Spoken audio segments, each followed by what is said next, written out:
Bueno, el tema de hoy es la muerte. La primera mención de la muerte en la Biblia la encontramos en Génesis capítulo 2, versículo 17. Es la primera vez que se menciona la muerte en la Biblia. Cuando el Señor le dice a Adán: mas del árbol de la ciencia, del bien y del mal no comerás, porque el día que de él comiere, ciertamente morirás. Y ahí aparece la palabra muerte por primera vez en las Escrituras. La muerte está, por tanto, directamente relacionada con el acto de rebelión contra Dios. Rebelión que se manifiesta o se ejecuta mediante la desobediencia. Así es como el hombre se rebela contra Dios, mediante la desobediencia. Atentar contra la voluntad de Dios, o lo que es lo mismo, contra su mandamiento o su ley, supone de forma inmediata la muerte. De forma inmediata. Y así ocurrió una sola vez. La desobediencia y el hombre murió. ¿Por qué? Pues sencillamente porque Dios es vida, es fuente de vida. En sí mismo es vida. Y la desobediencia lo que hace es romper la relación con Él. Hoy en día eso resulta muy extraño, porque la desobediencia parece como que no se considera ni un mal en el ámbito familiar. Es decir, se da por sentado que tú le vas a decir a un hijo: baja el volumen de la televisión, y el hijo no te va a hacer caso. Se lo vas a decir 5 veces y 5 veces que no te hará caso, y al final se queda la televisión con el volumen. Estoy poniendo un ejemplo muy tonto, ¿vale? Con el volumen que estaba. Pero el padre lo ha dicho 5 veces y ahí ni hay autoridad, ni hay obediencia y no pasa nada y la vida sigue. Dios no funciona así. Ninguna palabra de Dios cae en tierra. Ninguna. O sea, no hay una palabra que Dios diga y que no tenga su trascendencia, que no tenga su repercusión. Y Dios dice: no hagas esto, y no te lo va a decir 4 veces. Con una que te lo dice es suficiente. Y si no lo haces, tiene su consecuencia. La consecuencia de la desobediencia es romper la relación con Él, porque es muy grave. Es muy grave atentar contra Dios. Ponerse delante de Dios y decir no. Simplemente con imaginar un poquito quién es y qué es Dios sería suficiente para entender la gravedad del asunto. Así que eso provoca una separación con un distanciamiento abismal. La separación que hay entre Dios y el hombre no es poca cosa, es un abismo. Romanos capítulo 5, versículo 12, dice: por tanto, como el pecado entró en el mundo por un hombre, y por el pecado la muerte, así la muerte pasó a todos los hombres, por cuanto todos pecaron. Así que encontramos algo importante, y es que la muerte no es algo natural. No forma parte de la vida, como se suele decir. Es un veneno inoculado. Fue algo inoculado, algo que viene de fuera, extra. Tampoco diría que la muerte es un accidente, no la voy a definir como un accidente, sino como un intruso al cual se le ha dado permiso de entrada, o se le ha propiciado entrada en esta esfera, donde antes no estaba, donde antes no existía. La ilustración del pecado como aguijón de la muerte la encontramos en 1 Corintios capítulo 15, versículos 55 al 56, cuando dice: el aguijón de la muerte es el pecado. Y el apóstol Pablo, hablando de la resurrección de Jesucristo, dice: ¿dónde está, oh muerte, tu aguijón? Es decir, el poder que usas.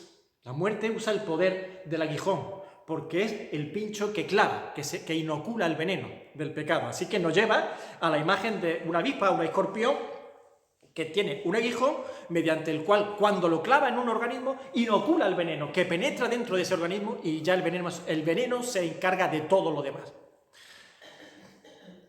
Pues así es la relación que hay entre el pecado y la muerte.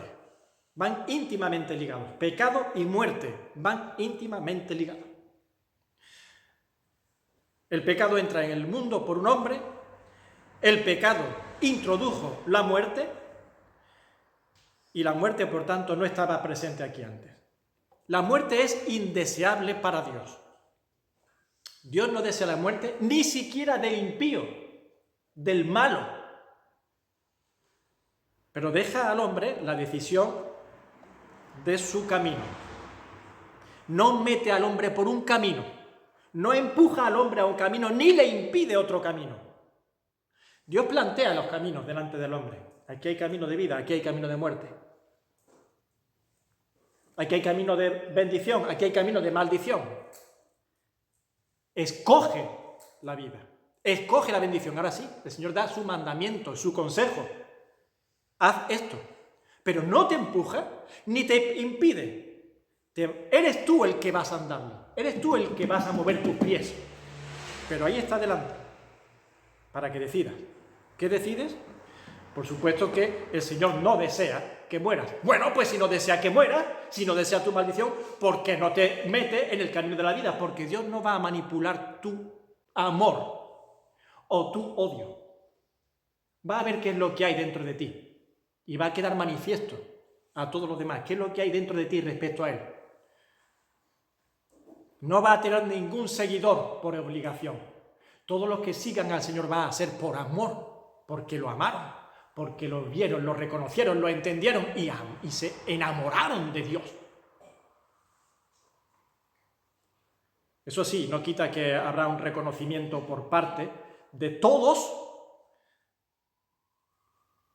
de la gloria y de la honra y la magnificencia de Dios, les guste o no les guste, quieran o no quieran, eso sí ocurrirá, un reconocimiento. Pero seguirles, estar con Él en su presencia, ni uno solo obligado, ni uno solo impedido tampoco. Hablando de Jesucristo, dice, Dios también le exaltó hasta lo sumo y le dio un nombre que es sobre todo nombre, para que en el nombre de Jesús se doble toda rodilla de los que están en los cielos y en la tierra y debajo de la tierra. Algo que será inevitable cuando toda la creación, todos los seres humanos vean al Rey de Reyes, al Rey de la Gloria, al que es mayor que el universo, el que hizo los universos con el universo y toda la creación, visible e invisible, celestial y física universal. Con el poder de su palabra, cuando lo vean, toda rodilla se va a doblar y va a confesar que Él es el Señor. Pero ya está. No tendrán parte con Él. Tendrán parte con Él los que le amaron y los que le siguieron en espíritu y en verdad.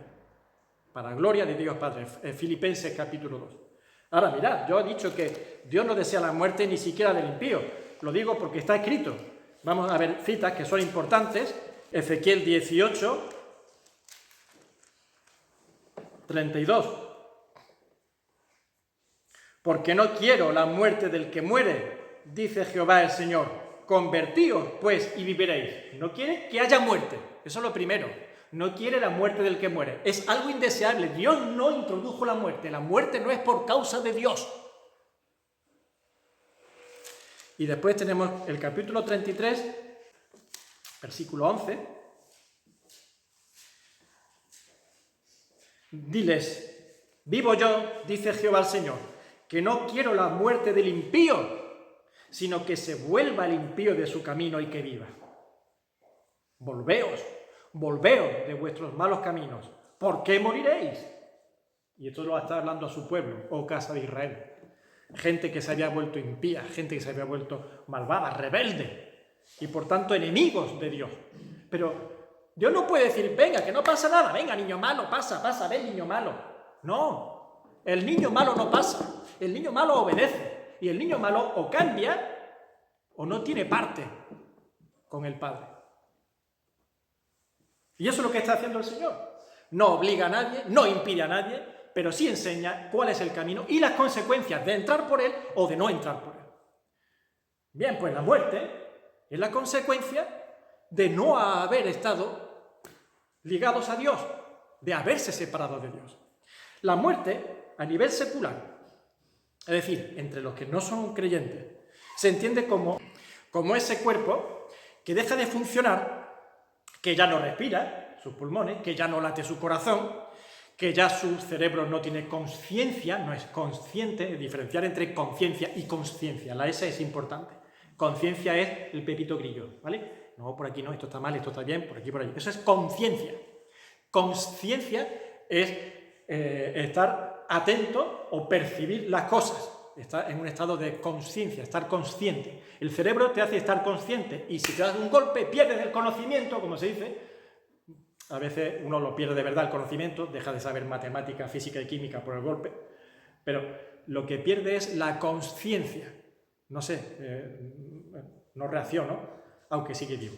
Pero el cerebro entonces deja de funcionar, los pulmones no respiran, el corazón no late, la sangre no corre.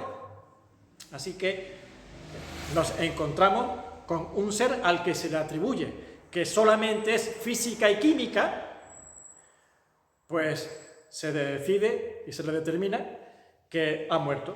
Así que un ser que se dice solo es física y química en su existencia, ha muerto porque no late, no respira, no circula la sangre, su cerebro ya no funciona, ni los riñones, ni nada. Bien. Sin embargo, entendiendo la existencia del hombre como un ser trinitario completo, en sus dimensiones cuerpo, alma y espíritu, que es lo que entendemos que es el hombre, no solamente física y química, la muerte entonces adquiere un sentido más allá de lo que es el funcionamiento de los órganos vitales. La sentencia de Dios para Adán, que hemos leído, el día que comieres del árbol, ciertamente morirás, era cierta, por supuesto, aun cuando ocurrida la desobediencia en ese momento, pareciera no cumplirse. Es decir, Adán y Eva toman del fruto, lo cual estaba prohibido por Dios, y no caen desplomados al suelo. No hacen ¡bum! ¿Lo ves? Has comido y te has muerto. No ocurrió eso inmediatamente. Así que podría pensarse que algo había fallado en el aviso de Dios. Uy, Dios te ha dicho que morirás, has comido y no te has caído al suelo, desplomado. Sigue respirando, sigue latiendo tu corazón, tu cerebro sigue consciente, funcionando. Sin embargo, no fue así. En ese mismo momento, el ser humano murió. ¿Y qué clase de muerte es esa que sigue tan panchos por el mundo y tan campantes por aquí, por la tierra, verdad? Pues se trata de la muerte auténtica, de la real, la que de verdad es muerte, que es la ruptura con Dios. Ciertamente, ese día el hombre rompió con Dios, se separó de Dios.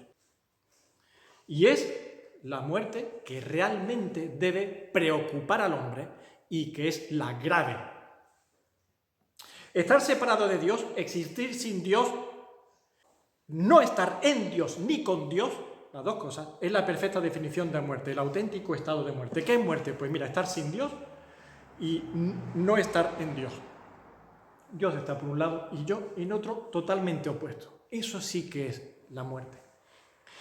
Y esa realidad, que sin duda se trata de una dimensión espiritual de nuestra existencia, nuestra alma y nuestro espíritu, cobra también ahora su manifestación física, porque somos cuerpo también, ¿vale? Eso es una evidencia, somos cuerpo. Y si bien la manifestación a nivel físico no se produjo de forma inmediata, ¿vale? No vimos que el hombre, ¡pum!, cayó al suelo, como cuando tienes un infarto y te desplomas. Sí que empezó a manifestarse de forma progresiva, mediante alteraciones en dos cosas fundamentales: en su conducta y comportamiento, como fueron mentiras, temores, agresiones, homicidios, como ya pasó en el temprano caso de Caín con su hermano Abel, así como se manifiesta también en el estado físico y fisiológico. Empieza el envejecimiento progresivo, empieza el deterioro generalizado, que se culmina ¿en qué? En la muerte física. Ahora sí, la muerte física. Y el cuerpo volverá al polvo de donde fue tomado. Y los átomos de sodio, potasio, magnesio, fósforo, zinc, cobre, cloro, etc., van a volver a sus lugares de la Tierra, cuando el cuerpo empieza a descomponerse, como está dicho, sentenciado en Génesis capítulo 3. De modo que eso de seguir tan panchos como si nada por el mundo, pues tampoco es del todo exacto. Siguieron andando por el mundo, pero ya no andaban igual. Su carácter, su conducta, su comportamiento se vio afectado. Las mentiras, como digo, repito, temores, agresiones, mentiras, homicidios, y cada día una arruguita, un deterioro, unos párpados que caen, una barriga que se hincha, el cuerpo, y al final llegó la muerte. El hombre murió espiritualmente de forma inmediata y empezó a morir físicamente de forma progresiva cuando desobedeció a Dios. Y allí está la prueba. Ahora tenemos que hacer una observación importante. Hay dos muertes en las Escrituras. Hay dos muertes. La Biblia identifica una de ellas como la muerte segunda o segunda muerte. Aparece de la forma la muerte segunda o segunda muerte. Y podríamos, por tanto, definir la otra muerte como la primera, pero así no lo vais a encontrar en la Biblia, ¿vale? No vais a leer, y la primera muerte o la muerte primera, no, esa frase no sale. Pero como existe esa muerte y después tenemos la otra, que es la muerte segunda, podríamos pensar en la muerte primera. Pero bueno, vamos a definirla así, la muerte primera. ¿Cuál es la muerte primera? Que no se nombra así, insisto, en las Escrituras, pero está. Es la consecuencia, es lo que hemos estado viendo más o menos, es la consecuencia de la separación de Dios por la ruptura de la relación con Él. Es la que encontramos en Génesis. Tiene su vertiente física y espiritual. En la vertiente física encontramos qué ocurre con la muerte, que el cuerpo vuelve al polvo de donde fue tomado. Y en la vertiente espiritual encontramos que el espíritu y el alma, que están muertos en delitos y pecados, esa es la condición del hombre y la situación espiritual, se halla en un estado de enemistad con Dios. Esta muerte primera, atento, todo esto es importante, es reversible. Tiene solución, por tanto. Hay modo de salir de ella. Pensad en las dos vertientes. Espiritualmente muertos en delitos y pecados y físicamente que volvemos al polvo. Pues eso es reversible, tiene solución y se puede salir de eso. Por supuesto, la solución y la reversibilidad no radica en el poder del hombre, ni en la capacidad que el hombre pueda ejercer en este asunto, sino solamente en Dios. Mirad Eclesiastés capítulo 8, versículo 8. No hay hombre que tenga potestad sobre el espíritu para retener el espíritu, ni potestad sobre el día de la muerte. No valen armas en tal guerra, ni la impiedad, interesante esto, ni la impiedad librará al que la posee. Es decir, ya puede ser el hombre más poderoso y cruel del mundo sobre la tierra, que te hace creerte así los crueles, ¿verdad? Estos genocidas de la historia, digo, Atila, ¿no? Por ejemplo, famoso porque tenía sometido a un montón de ciudades, de países, y la crueldad le caracterizaba, y era súper poderoso, pues ni la impiedad librará al que la posee. Ya puede ser el más cruel, el más poderoso sobre la tierra, el más malo, haciéndote así el que todo lo controlas y todo lo dominas por tu crueldad, que serás vencido por la muerte y no podrás retener la vida en ti. Pero Jesucristo tiene potestad para dar vida a los muertos en toda su esfera, espiritual y física. Y así vemos como en Efesios capítulo 2, versículo 1, dice: y Él os dio vida a vosotros cuando estabais muertos en vuestros delitos y pecados. ¿Os dais cuenta? A nivel espiritual. Estáis muertos en delitos y pecados, pues os dio vida. Delitos borrados, quitados, anulada el acta de decretos que había contra nosotros, allí en la cruz, ¡pah!, clavada con Él. Ya no hay decretos contra nosotros que valgan. Delitos anulados, pecados eliminados, limpiados de nuestro ser, espiritualmente nuevos, a una vida nueva. Y en Juan capítulo 11, versículos 25-26, Jesús le dijo: yo soy la resurrección y la vida. El que cree en mí, aunque esté muerto, vivirá. Y todo aquel que vive y cree en mí no morirá eternamente. Y Juan capítulo 6, 40, 44 y 54, en 3 ocasiones dice el Señor: y yo le resucitaré en el día postrero. Está hablando de los cuerpos, esos que volvieron sus átomos a la tierra, pues el Señor volverá a coger y dar forma física en cuerpos, eso sí, glorificados, como el del Señor cuando resucitó, que lo mismo podía presentarse en una habitación con las puertas cerradas sin tener que abrir las puertas, que comía un pez asado al fuego y desaparecía de la vista y entraba y salía. Un cuerpo sin limitaciones, pero un cuerpo físico y que podían tocar sus discípulos. Y así podremos estar con Él en la dimensión en la que Él está. Cuerpo físico glorificado.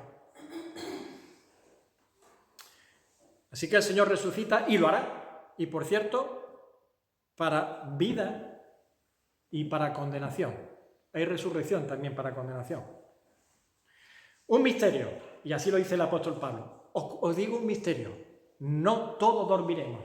1 Corintios 15, 51. Así que hay una excepción a la sentencia que Dios dio de volver al polvo, y es para su iglesia en el momento del arrebatamiento. Un tema que ya todavía no nos toca, veremos más adelante, pero el arrebatamiento es que los creyentes que estemos andando por este mundo en cuerpo y nos pille que el Señor venga a recoger a su iglesia para llevársela de este planeta, esos no van a morir, no van a pasar el trance de la muerte, sino que se han transformado inmediatamente, dice el Señor, en un abrir y cerrar de ojos, y estaremos allí en su presencia. Así que hay una excepción, no todos vamos, si nos pillan, y digo vamos, me incluyo por si ocurre ahora, al polvo. La segunda muerte, o la muerte segunda, ¿cuál es? Pues la muerte segunda es la sentencia de condenación definitiva. En el primer caso era la separación de Dios, ahora es la condenación definitiva. Lo primero no fue una condenación, fue una causa del tropiezo. Ahora es una actividad ejecutada por Dios. Dios no ejecutó la primera muerte, fue el tropiezo del hombre que se la encontró. Esta segunda muerte es una ejecución que Dios hace sobre el ser humano, sobre la condenación definitiva. Es un destino irreversible. No tiene solución. No hay otra oportunidad. En este caso no es la del Génesis, es la de Apocalipsis. Y atención, he dicho no tiene solución y es irreversible. Pero, atentos porque aquí hay algo muy importante. Puede ser evitada. Y por eso está la Iglesia aquí en el mundo. Y por eso está la Biblia en el mundo. Por eso Dios vino al mundo en la persona de Jesucristo. Y por eso hay un mensaje del Evangelio. Puede ser evitada. Por tanto, es evitable. Lógico. Pero quienes la sufran, quienes hayan acabado en la muerte segunda, que es la condenación definitiva, ya no podrán ser liberados de ella. De la primera muerte sí pueden ser liberados, de la segunda no. La primera fue inevitable por parte del hombre. Bueno, inevitable, no la evitó. La segunda puede evitarla. La primera tuvo o tiene solución, salida, reversibilidad. La segunda no tiene solución, ni salida, ni reversibilidad. O la evitas, o como entres en ella ya no sales nunca más. Bueno, el motivo de tan grave final de la muerte segunda es la grave situación que la provoca. ¿Cómo llegar a la muerte segunda? ¿Cómo llegar al dictamen, a la ejecución de Dios sobre el alma, sobre el hombre, sobre la persona? Pues se llega mediante solamente una manera. Al igual que nada más que hubo una manera en Edén para caer en la muerte primera. Le dice Satanás, con que no podéis comer de ningún árbol del huerto. No. Podemos comer de todo árbol del huerto, solamente de uno. Vale, solamente uno. Bueno, nada más que había una manera de hacerlo, de desobedecer en un árbol. Y cayó. Ahora hay una única manera de caer o de ser ejecutado por parte de Dios para la condenación eterna. Y es el rechazo de la única solución, la única posibilidad y la única oportunidad que Dios ofrece, siendo esta la persona de Jesucristo y su obra de salvación. Hechos capítulo 17, versículos 30 al 31. Pero Dios, habiendo pasado por alto los tiempos de esta ignorancia, ahora manda a todos los hombres en todo lugar. El cristianismo es para Occidente, no.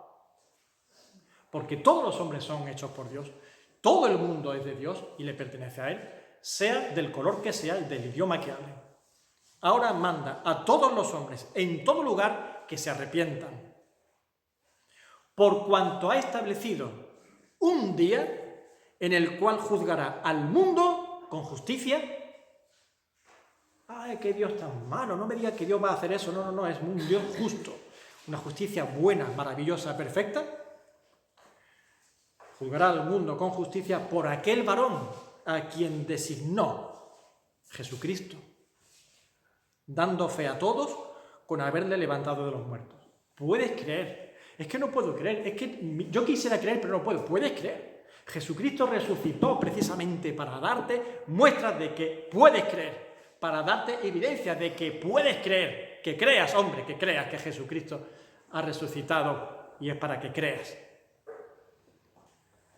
Y si lo rechazas su persona y rechazas su obra de salvación por ti, la condena está sobre ti. Se trata del fin condenatorio no solo de los hombres, que no recibieron la salvación, sino de la misma muerte y el Hades. Fijaros lo que dice Isaías 25, 8. Destruirá a la muerte para siempre y enjugará Jehová el Señor toda lágrima de todos los rostros.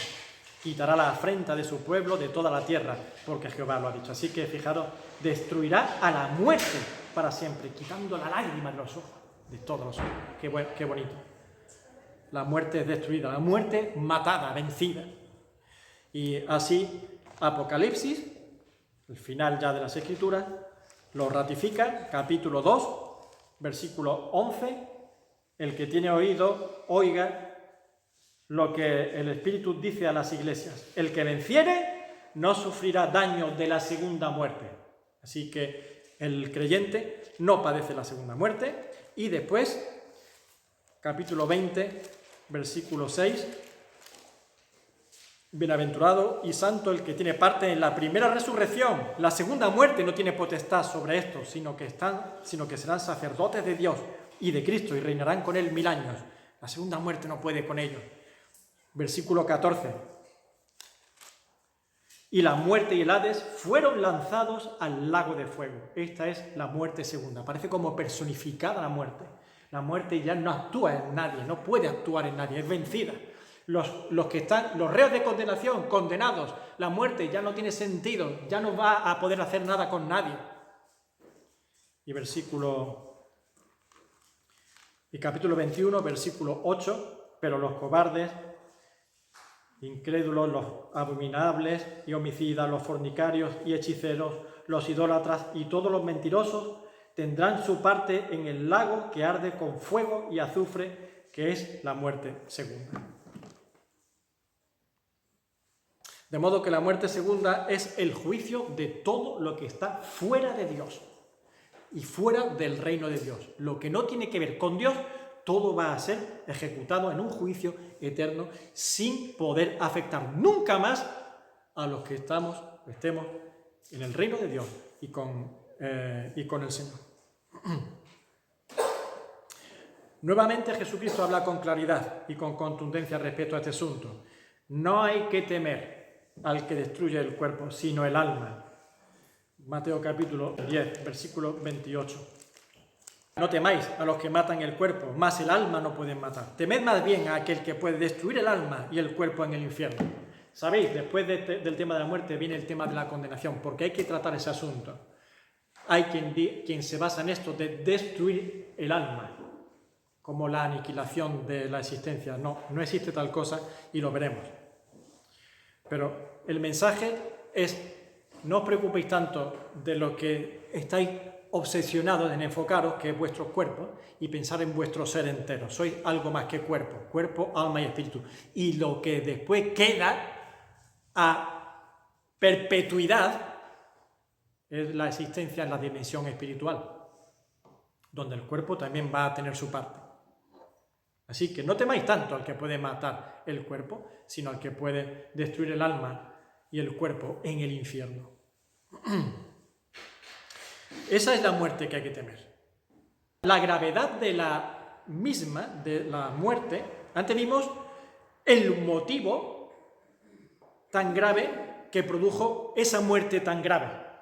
El motivo tan grave es rechazar lo más bendito y sublime de Dios, que es el regalo de su Hijo entregado a morir por nosotros en su obra salvífica. Ese es el motivo tan grave. Pero el motivo tan grave que lleva a la muerte segunda. Pero que la muerte segunda sea tan grave como la Biblia lo presenta, consiste en precisamente esto que he adelantado, que no es una aniquilación de la existencia. No se aniquila el ser y deja de existir. Eso sería, en cierto modo, un alivio o una escapatoria para muchos malos. La muerte segunda se trata de un estado eterno, como dice la Escritura, de lloro y crujir de dientes. Y será el lloro y el crujir de dientes. Mateo 8:12, 13:42, 22:13, 24:51, 25:30. Muchas citas que hablan del lloro y el crujir de dientes. Un estado eterno de angustia. O sea, el lloro y el crujir de dientes es esa situación de estar en pena, en tristeza, y de ahí es mucho más grave, habrán grados de condenación, ya lo veremos. Así que a muchos les vendría muy bien la aniquilación, es decir, desaparecer y ya está. Yo he matado millones de personas, he descuartizado y violado niñas, robado a un montón de personas, he hecho lo que me ha dado la gana, unos cuantos años de padecimiento y ya se acabó todo. No dejará de padecer. De modo que el siguiente tema, la aniquilación, será refutada en el tema de la condenación.